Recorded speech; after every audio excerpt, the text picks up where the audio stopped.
Hello everyone, ನಾವು ನಿಮ್ಮ cinema ಹುಚ್ಚರು.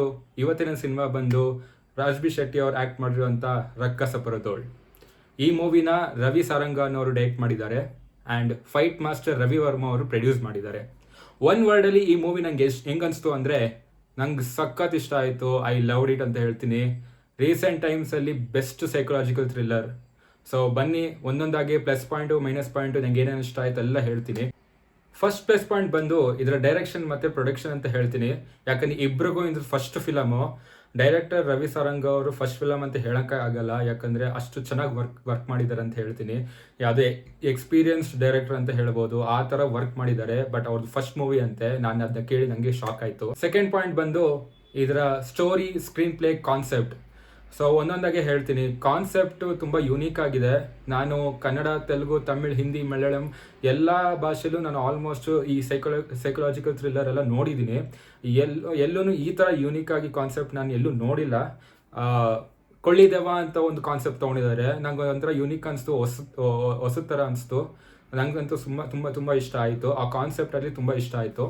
And story ಕೂಡ ಅಷ್ಟೇ ಗ್ರಿಪ್ಪಿಂಗ್ ಆಗಿದೆ, ತುಂಬ ದಮ್ ಇದೆ ಅಂತ ಹೇಳ್ಬೋದು. ಆ ಸ್ಟೋರಿಗೆ ಅಷ್ಟು ಚೆನ್ನಾಗಿ ಬರ್ಕೊಂಡಿದ್ದಾರೆ ಆ ಸ್ಟೋರಿನ. ಸ್ಕ್ರೀನ್ ಪ್ಲೇ ಕೂಡ ಎಲ್ಲೂ ನಿಮಗೆ ಬೋರ್ ಅನ್ಸಲ್ಲ, ಅಷ್ಟು ಚೆನ್ನಾಗಿ ಥ್ರಿಲ್ಲಿಂಗ್ ಮೂಮೆಂಟ್ಸ್ ಆಗಲಿ ಪ್ರತಿಯೊಂದನ್ನು ಚೆನ್ನಾಗಿ ಬರ್ಕೊಂಡಿದ್ದಾರೆ ಅಂತ ಹೇಳ್ಬೋದು. ಸೊ ನೆಕ್ಸ್ಟ್ ಪಾಯಿಂಟ್ ಬಂದು ಇದರ ಆ್ಯಕ್ಟಿಂಗ್ ಅಂತಲೇ ಹೇಳ್ತೀನಿ.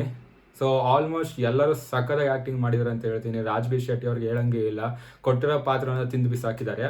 ಬಟ್ ಜಾಸ್ತಿ ನಿಮಗೆ ಮೈಂಡ್ ಉಳಿಯೋದಂದರೆ ಆ ವಿಲನ್ ಕ್ಯಾರೆಕ್ಟ್ರು, ಆ್ಯಕ್ಟಿಂಗ್ ಕೂಡ, ಮತ್ತು ಡೈರೆಕ್ಟ್ರು ಬರ್ಕೊಂಡಿರೋ ರೀತಿ.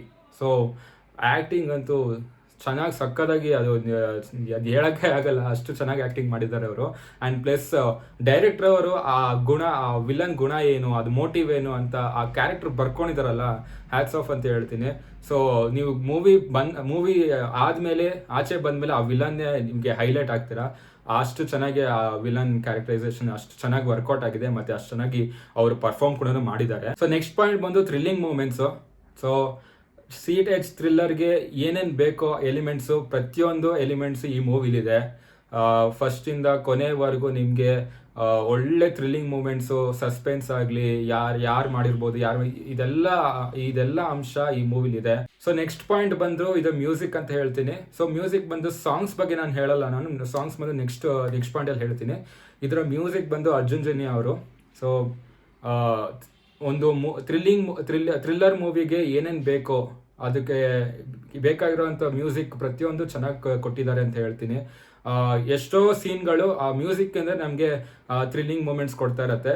ಮ್ಯೂಸಿಕ್ ತುಂಬ ಚೆನ್ನಾಗಿ ಕೊಟ್ಟಿದ್ದಾರೆ ಅರ್ಜುನ್ ಜನ್ಯ ಅವರು. ಸೊ ನೆಕ್ಸ್ಟ್ ಬಂದು ಮೈನಸ್ ಪಾಯಿಂಟ್ಸು. ಮೈನಸ್ ಪಾಯಿಂಟ್ ಅನ್ನೋದು ಅಷ್ಟೊಂದು ನನಗೆ ಕಾಣಿಸಿಲ್ಲ. ಸುಮ್ಮನೆ ಒಂದು ಚಿಕ್ಕ ಮೈನ್ಯೂಟ್ ಮೈನಸ್ ಪಾಯಿಂಟ್ ಮಾತ್ರ. ಅದು ಹೇಳಿದ್ರು ಕೂಡ ಅದು ಸ್ಪಾಯ್ಲರ್ಸ್ ಆಗೋಗುತ್ತೆ. ಆದ್ರೂ ಸ್ವಲ್ಪ ಕವರ್ ಮಾಡಿ ಹೇಳಬೇಕಂದ್ರೆ ಇದ್ರ ಒಂದೊಂದು ಸೀನ್ಗಳ ಲಾಜಿಕ್ ಮಿಸ್ ಆಯಿತು ಅಂತ ಹೇಳ್ತೀನಿ. ಅದೊಂದು ಚಿಕ್ಕ ಮೈನಸ್ ಪಾಯಿಂಟ್ ಅಂತ ಹೇಳ್ತೀನಿ. ಸೊ ಸೆಕೆಂಡ್ ಮೈನಸ್ ಪಾಯಿಂಟ್ ಬಂದು ಇದರ ಕಾನ್ಸೆಪ್ಟ್ ಮೈನಸ್ ಅಂತ ನಾನು ಹೇಳ್ತಾ ಇಲ್ಲ. ಇವ್ರೇನು ಸ್ಟಾರ್ಟಿಂಗು ನನ್ನ ಕಾನ್ಸೆಪ್ಟ್ ಬರುತ್ತೋ, ಕಾನ್ಸೆಪ್ಟಿಂದ ಸ್ಟಾರ್ಟ್ ಆಗುತ್ತೋ ಮೂವಿ, ಸೊ ಕೊನೆವರೆಗೂ ಅದೇ ಕಾನ್ಸೆಪ್ಟಲ್ಲೇ ಎಂಡ್ ಮಾಡಿದರೆ, ಅದೇ ಕಾನ್ಸೆಪ್ಟಲ್ಲಿ ಕ್ಲೋಸರ್ ಕೊಟ್ಟಿದ್ರೆ ಇನ್ನೂ ಚೆನ್ನಾಗಿರ್ತೈತೇನೋ ಅಂತ ನನ್ಗನ್ನಿಸ್ತು. ಬಟ್ ಫಸ್ಟ್ ಸ್ಟಾರ್ಟಿಂಗ್ ಒಂದು ಕಾನ್ಸೆಪ್ಟ್ ಬರುತ್ತೆ, ಅದಾದಮೇಲೆ ಅದು ಎಲ್ಲೋ ಹೋಗ್ಬಿಡುತ್ತೆ, ಆ ಕಾನ್ಸೆಪ್ಟೇ ಬರೋದಿಲ್ಲ ಅದು. ಸೊ ಅದು ನನಗೆ ಅಷ್ಟು ವರ್ಕೌಟ್ ಆಗಿಲ್ಲ ಅಂತ ಅನಿಸ್ತು. ಅದೇ ಕಾನ್ಸೆಪ್ಟಲ್ಲಿ ಅವ್ರು ಕ್ಲೋಸರ್ ಕೊಟ್ಟಿದ್ರೆ ಇನ್ನೂ ಚೆನ್ನಾಗಿರುತ್ತೆ. ಸೊ ಕೊನೆ ಮೈನಸ್ ಪಾಯಿಂಟ್ ಬಂದು ಫಸ್ಟ್ ಹಾಫು ಸ್ಟಾರ್ಟ್ ಚೆನ್ನಾಗಿ ಮಾಡುತ್ತೆ, ಸ್ಟಾರ್ಟ್ ಚೆನ್ನಾಗಿ ಆಗುತ್ತೆ. ಆದರೆ ಮಧ್ಯ ಸ್ವಲ್ಪ ಲ್ಯಾಗ್ ಆಗುತ್ತೆ. ಕೊಲೆ ಆದಮೇಲೆ ಇನ್ವೆಸ್ಟಿಗೇಷನ್ ಎಲ್ಲ ಸ್ಟಾರ್ಟ್ ಆಗುತ್ತಲ್ಲ, ಅಲ್ಲೆಲ್ಲ ಪ್ಲೈನ್ ಆಗೇ ಹೋಗುತ್ತೆ. ಅಷ್ಟು ನಿಮಗೆ ಥ್ರಿಲ್ಲಿಂಗ್ ಮೂಮೆಂಟ್ಸ್ ಇಲ್ಲ. ಬಟ್ ಸೆಕೆಂಡ್ ಹಾಫ್ ಸಕ್ಕದಾಗಿದೆ ಅಂತ ಹೇಳ್ತೀನಿ. ಯಾಕಂದರೆ ಸೆಕೆಂಡ್ ಹಾಫ್ ಸ್ಟಾರ್ಟ್ ಎಲ್ಲಾಯಿತು ಕ್ಲೈಮ್ಯಾಕ್ಸ್ವರೆಗೂ ನಿಮಗೆಲ್ಲೂ ಬೋರ್ ಆಗಿಲ್ಲ. ಥ್ರಿಲ್ಲಿಂಗ್ ಮೂಮೆಂಟ್ಸ್ಗಳನ್ನು ಅಷ್ಟೇ ಚೆನ್ನಾಗಿ ಅಲ್ಲಿ ವರ್ಕೌಟ್ ಆಗಿದೆ. ಸೊ ಎಲ್ಲೂ ನಿಮ್ಗೆ ಬೋರ್ ಆಗಲ್ಲ. ಸೊ ಕಂಪೇರಿಟಿವ್ಲಿ ಫಸ್ಟ್ ಹಾಫ್ಗಿಂತ ನಂಗೆ ಸೆಕೆಂಡ್ ಹಾಫ್ ಸಖತ್ ಇಷ್ಟ ಆಯಿತು. ಸೊ ಕೊನೆಯದಾಗಿ ದಯವಿಟ್ಟು ಈ ಮೂವಿನ ಥಿಯೇಟ್ರಲ್ಲೇ ಹೋಗಿ, ಯಾಕಂದರೆ ಬೆಸ್ಟ್ ಥ್ರಿಲ್ಲರ್ ಅಂತ ಹೇಳ್ತೀನಿ. ಈ ಥರ ಮೂವೀಸ್ ಎಲ್ಲ ನಾವು ಮಲಯಾಳಮಲ್ಲಿ ನೋಡಿ ನಮ್ಮ ಕನ್ನಡದಲ್ಲಿ ಬರಲ್ವಲ್ಲ ಅಂತ ಅನ್ಕೋತಾ ಇದ್ವಿ. ಇವಾಗ ಕನ್ನಡದಲ್ಲಿ ಬಂದಿದೆ. ದಯವಿಟ್ಟು ಹೋಗಿ ನೋಡಿ. ಸೈಕಾಲಜಿಕಲ್ ಥ್ರಿಲ್ಲರ್, ಈ ಸಸ್ಪೆನ್ಸ್ ಥ್ರಿಲ್ಲರ್ ಇಂಥ ಮೂವೀಸ್ನ ಇಷ್ಟಪಡೋರು ಮಸ್ಟ್ ವಾಚ್ ಅಂತ ಹೇಳ್ತೀನಿ. ಸೊ ನನ್ನ ರೇಟಿಂಗ್ಸ್ ಬಂದು ಇದಕ್ಕೆ 4.25. ಸೊ ಇದಿಷ್ಟು ನಾನು ರಕ್ಕಸ ಪರದೋಳ್ ನೋಡಿ ಅನಿಸಿದ್ದು. ಸೊ ನೀವೇನಾದ್ರೂ ಈ ಮೂವಿ ನೋಡಿದ್ರೆ ಕೆಳಗೆ ಕಮೆಂಟಲ್ಲಿ ತಿಳಿಸಿ ನಿಮ್ಗೆ ಏನನ್ನಿಸ್ತು ಅಂತ. ಸೊ ಈ ವಿಡಿಯೋ ಇಷ್ಟ ಆದರೆ ಲೈಕ್ ಮಾಡಿ, ಶೇರ್ ಮಾಡಿ, ಸಬ್ಸ್ಕ್ರೈಬ್ ಮಾಡಿ. ಇದೇ ಥರ ರಿವ್ಯೂ ವಿಡಿಯೋ ಬೇಕಂದರೆ ಕೆಳಗಿರೋ ಗಂಟೆನ ಹೊಡೀರಿ. ಸೊ ಮುಂದಿನ ವಿಡಿಯೋ ಸಿಗ್ತೀನಿ. ಅಲ್ಲಿ ತನಕ ಬಾಯ್. Signing off cinema ಹುಚ್ಚರು.